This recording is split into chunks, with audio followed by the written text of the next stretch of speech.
It was a stupid idea.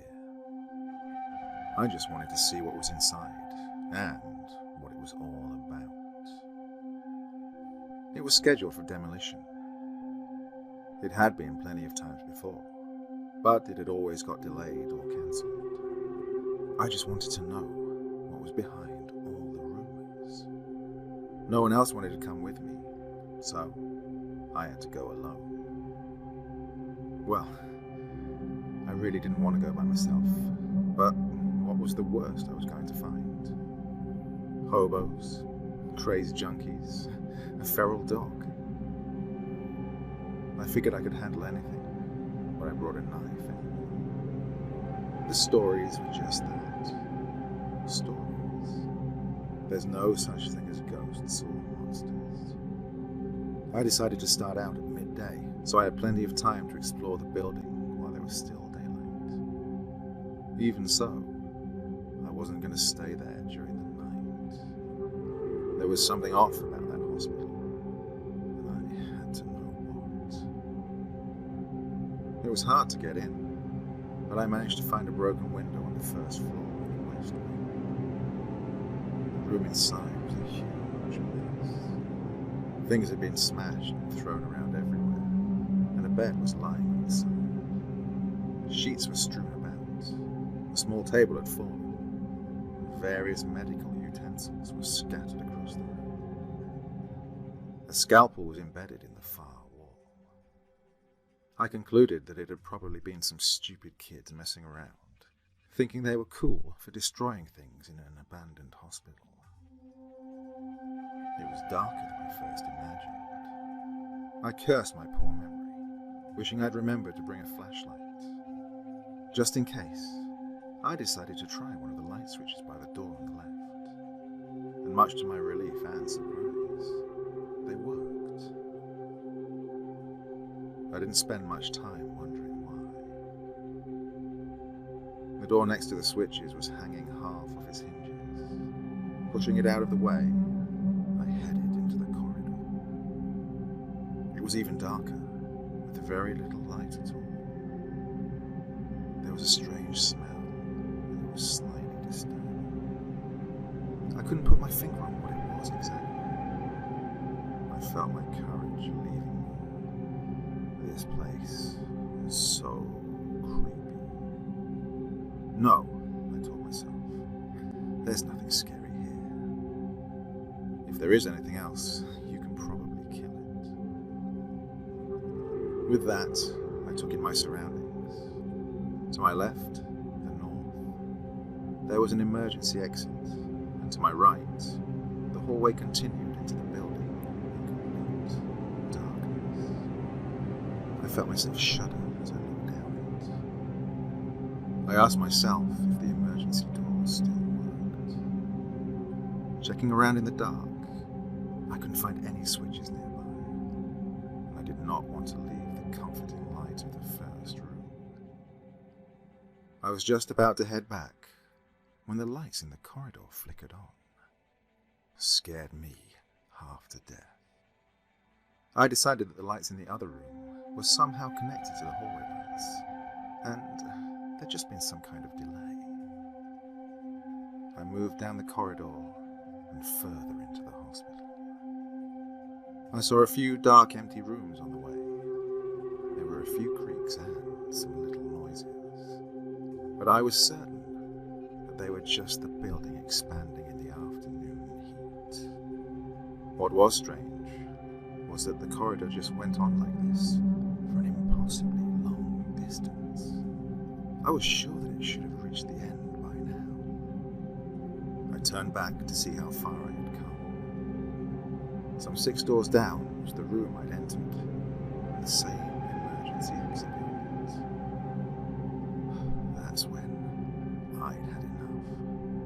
I went back to the room, but it wasn't the same room. There was blood smeared all over the wall, as if someone had painted it with their hands. The light seemed to have no source. I glanced around for the window. There were none. I couldn't understand. The room had been here just a minute ago. I stumbled out of the room and heard a door further along the corridor slam. I slowly turned and looked behind me. Nothing there.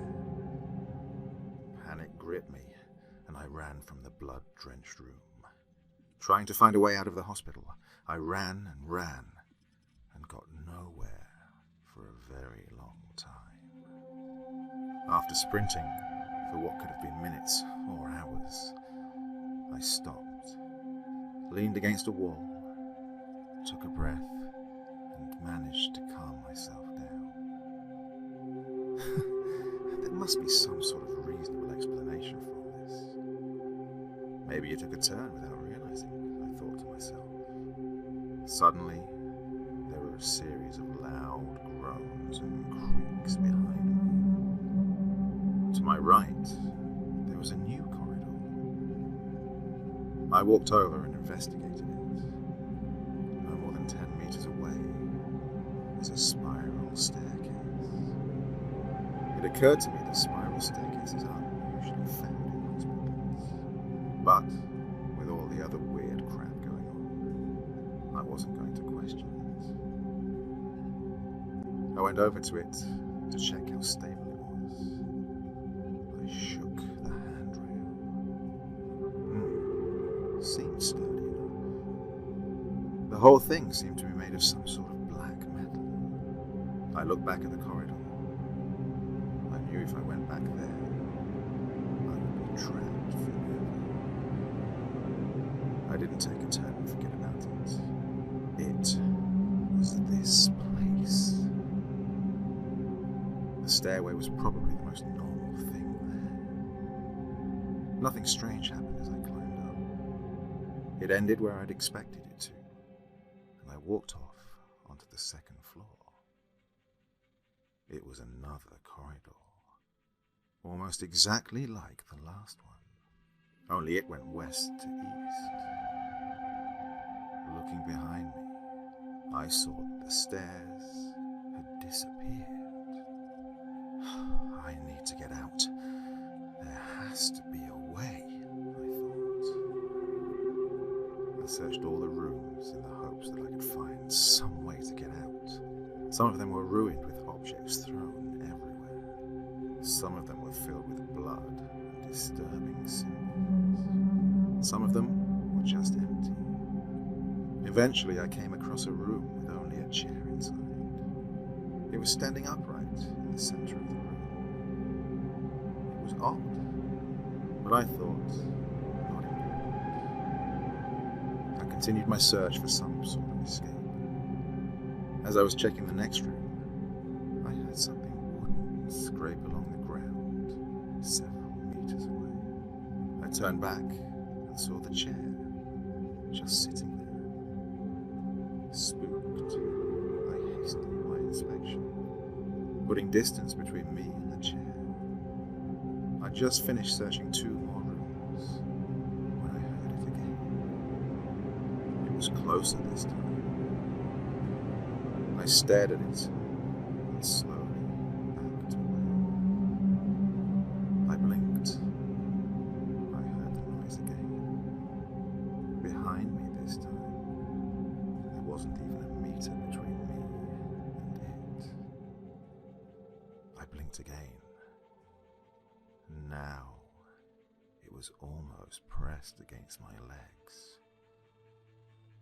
What the fuck? I screamed at the chair, at the hospital, at everything. The chair vanished. I was alone again in the never-ending corridor. Let me out of here! The whole building was silent. I waited for a second. Nothing happened. I went back to searching the rooms. I had an awful feeling that I'd made a huge mistake. It took me a while. It must have been hours before I worked it out. Slowly, the lights were dim. Hour by hour, they grew more dull. Soon, there would be no light. Only me and whatever controlled this place. Whatever liked to paint it with blood. Trapped forever in the hospital.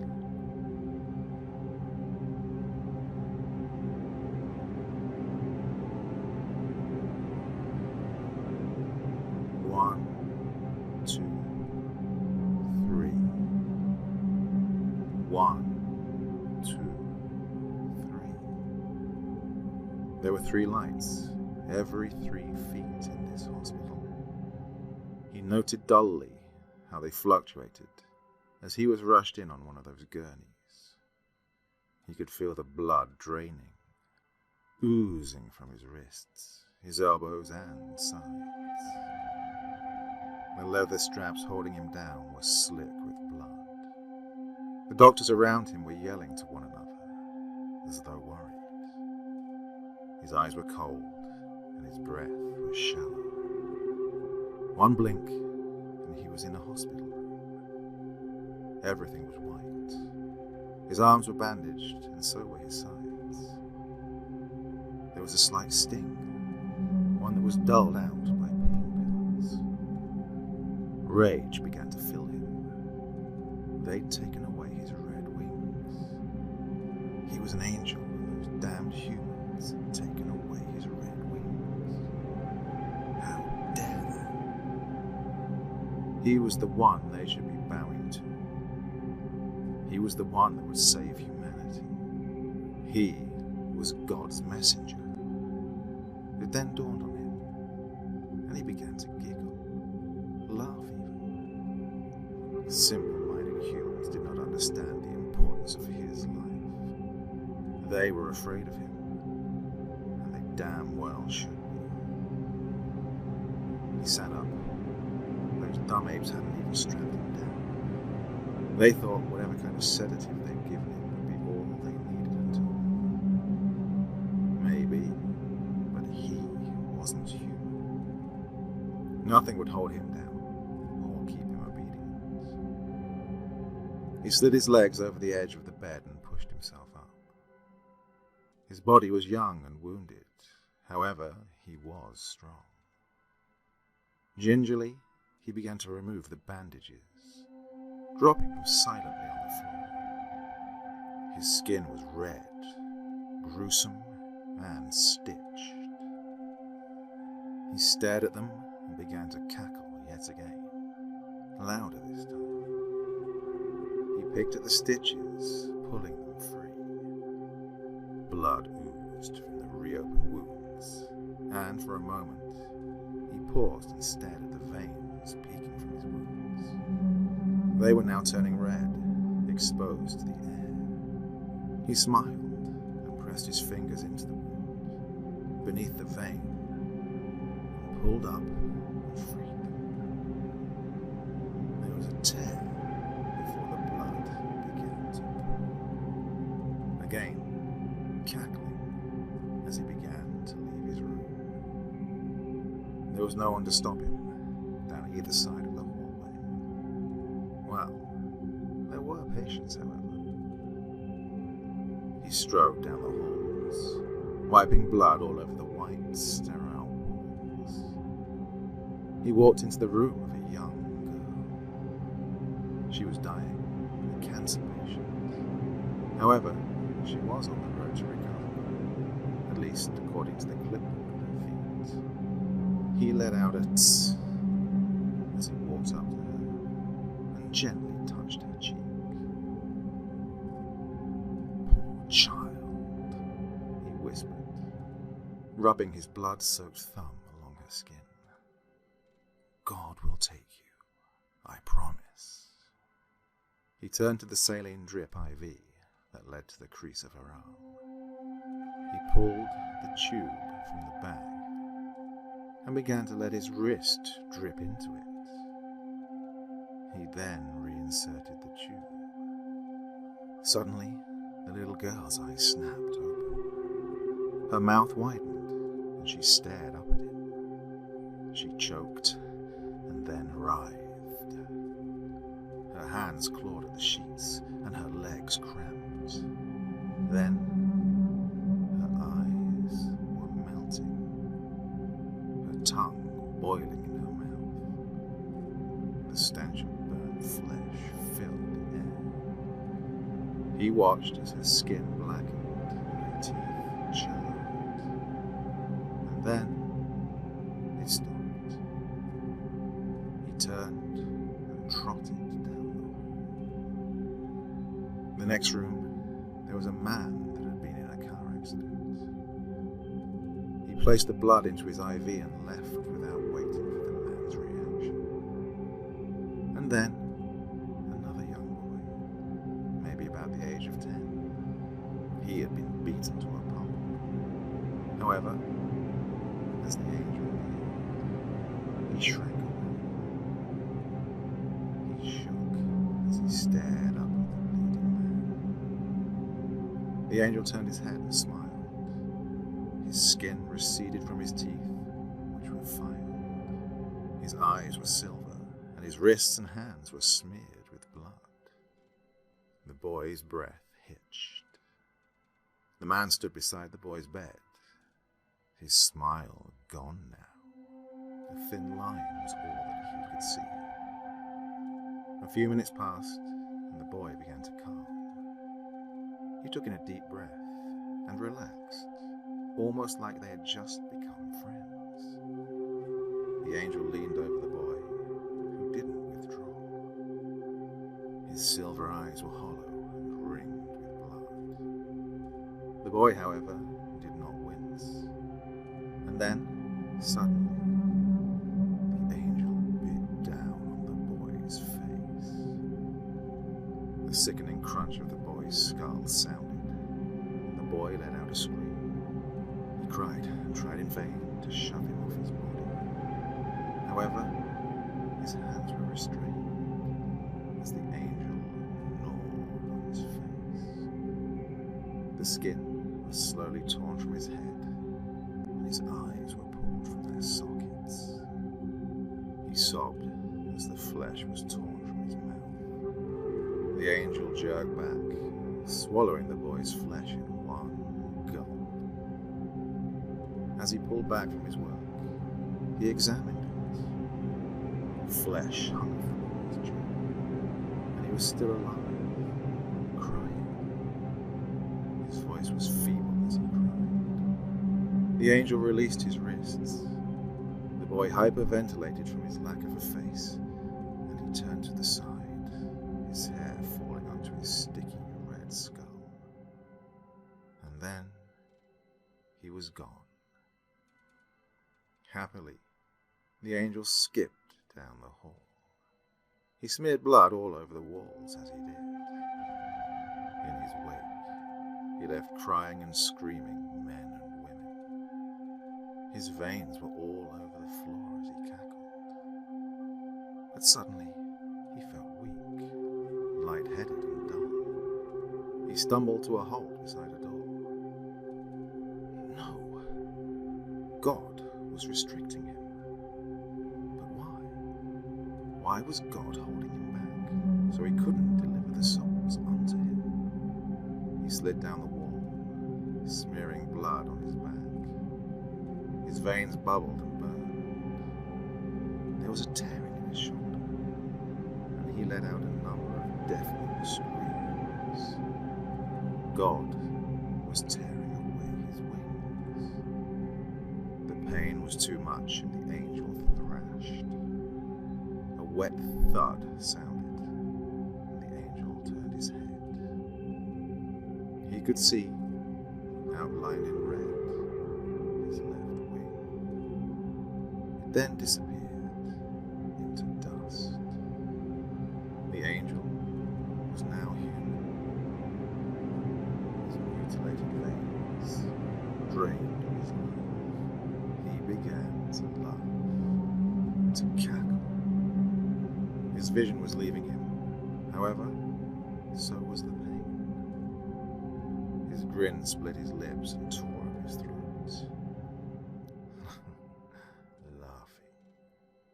God had made him human. However, he was still an angel.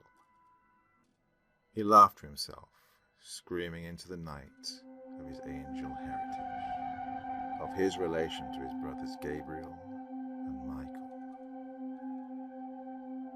Newspaper report, New York, August 24th. In the Western Anya Hospital, 6 bodies were found. Police say that the bodies were all burned from the inside. All the victims except one had red liquid inside their IV drips. However, there were no clear signs of the cause. 2 of the bodies were of children. One was a boy with his face ripped from his skull. Police say he died after the fact. The 6th body was that of a young boy, whose identity is still to be determined. Upon closer inspection, it seemed he was the cause of the red liquid, as his veins were ripped open. Beside the place he lay, there was a detailed outline of what looked to be an angel's wing, with dust in the middle.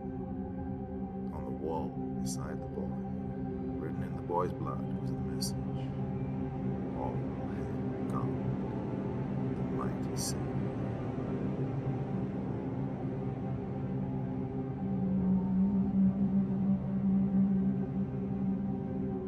Those who inquire of my occupation are usually more mortified than intrigued when I tell them what it consists of. I do understand their disgust, however. Working around dead bodies tends to make many very uncomfortable. Those who become interested in the business usually leave within a few months.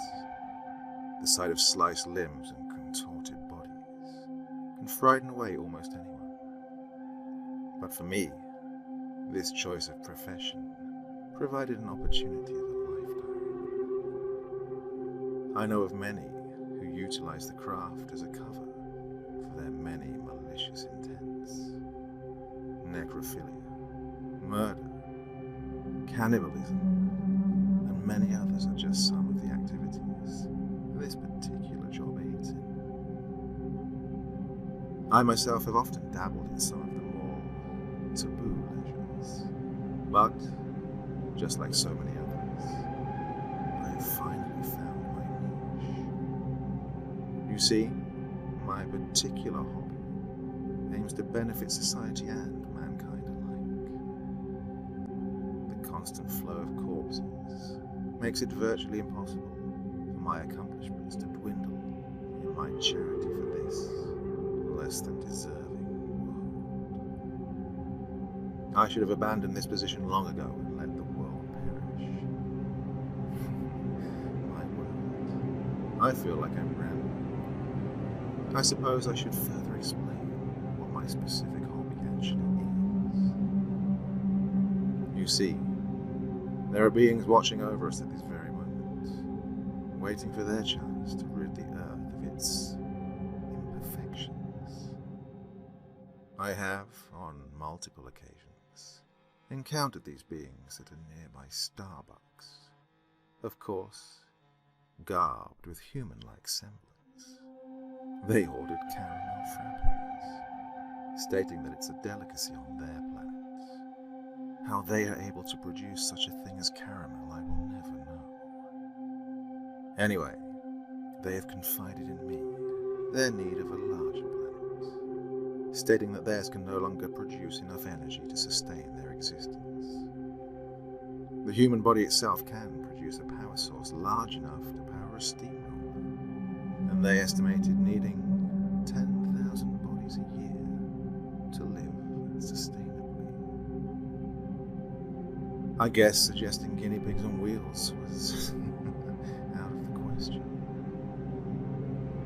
Considering that more than 100 people die every minute, we could more than supply our fair share of assistance without the total annihilation of the human race.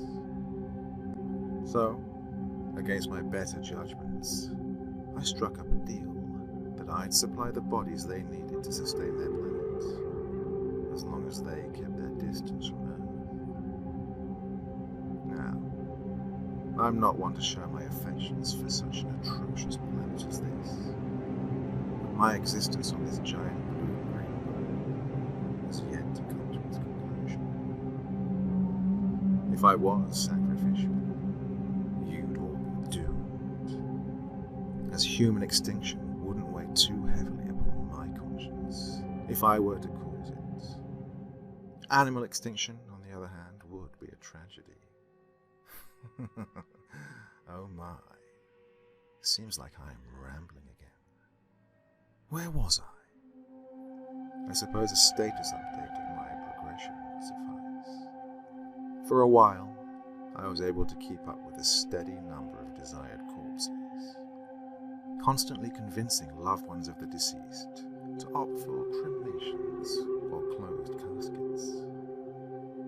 Curious minds often threatened to end my charitable donations to our alien overlords, but a large enough payoff usually kept them quiet. After a while, their need for human cadavers increased as they began the industrialization of their society, claiming it to be inspired by our civilization. It became increasingly difficult to keep up my end of the deal, forcing me to resort to drastic measures. Do you know how incredibly embarrassing it is to defile freshly closed graves? I felt like a grave robber without a sense of morality left in my body. It's incredibly demeaning. I quickly discovered that, even after working nearly an entire month, I could only recover about 5 bodies a day. 8 if I cut out lunch breaks. Oh, that delicious pastrami on rye would just have to wait until I'd returned home. Having to pay others to do the job for me was even more humiliating. I felt like a pimp for a chain of ghost bride operations. Now, I suppose I sound a bit condescending, but I'm sure you'd feel the same if the world's safety were in your hands. I've even had to resort to stealing bodies from other local funeral homes, or paying off those in different cities to deliver them to me. As the progression of their society expanded, my workload doubled, and soon the demand swelled beyond that of the supply. I was able to convince many to take part in my daily donations, but again found it difficult to keep up my end of the bargain. Fortunately for me, there are those desperate enough to do almost anything for a payoff, and I am more than willing to offer up the dough. Murder, from many viewpoints, can be viewed as either a positive or a negative, depending on its context. If someone murders a paedophile or a rapist, who is really the criminal? Does anyone really bat an eye if the guy in an action film dies unexpectedly? Sometimes, to do what is right, the wrong path must be followed. And in order to protect the world, sacrifices must be made. There are more than enough troubled minds out there willing to take an innocent life, many participating just for a cheap thrill. I myself am not opposed to the sacrifice of the few to save the many, and I'm not against taking part in the bloodshed. The sliver of guilt you feel when taking someone's life is damaging at the very least, but you quickly learn to get over it. Their horrid screams become muffled by your desire to survive and your thirst for a continued existence. There are at least 150 serial killers at work at any given time, and it's safe to say 50% of that population works for me. We have, so far, been able to keep up with the demand from those insufferable beings in command. But as the amount continues to grow, we get more and more desperate.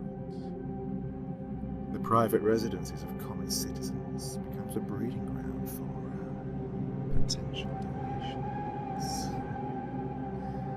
Controlled arsons and carefully placed clues allows us to keep just beyond the detection of the authorities and keep us from getting caught. Despite what you may think of me, dear listener, I'm sure, deep down, you approve of my actions. After all, this largely benefits you as well. It's true that I began this deal under selfish intents, and I believe if anyone's life was in jeopardy, they'd go down the same road I did. I never really planned on conveying this information to anyone, let alone a total stranger. But, as I've stated before, I'm extremely desperate. As of now, we're in dire need of volunteers for sacrifices. We know this is a lot to ask, but our local wells are starting to dry up, and we refuse to kill any children. We do have morals, you know. If we cannot maintain our end of the bargain, then I don't know how much longer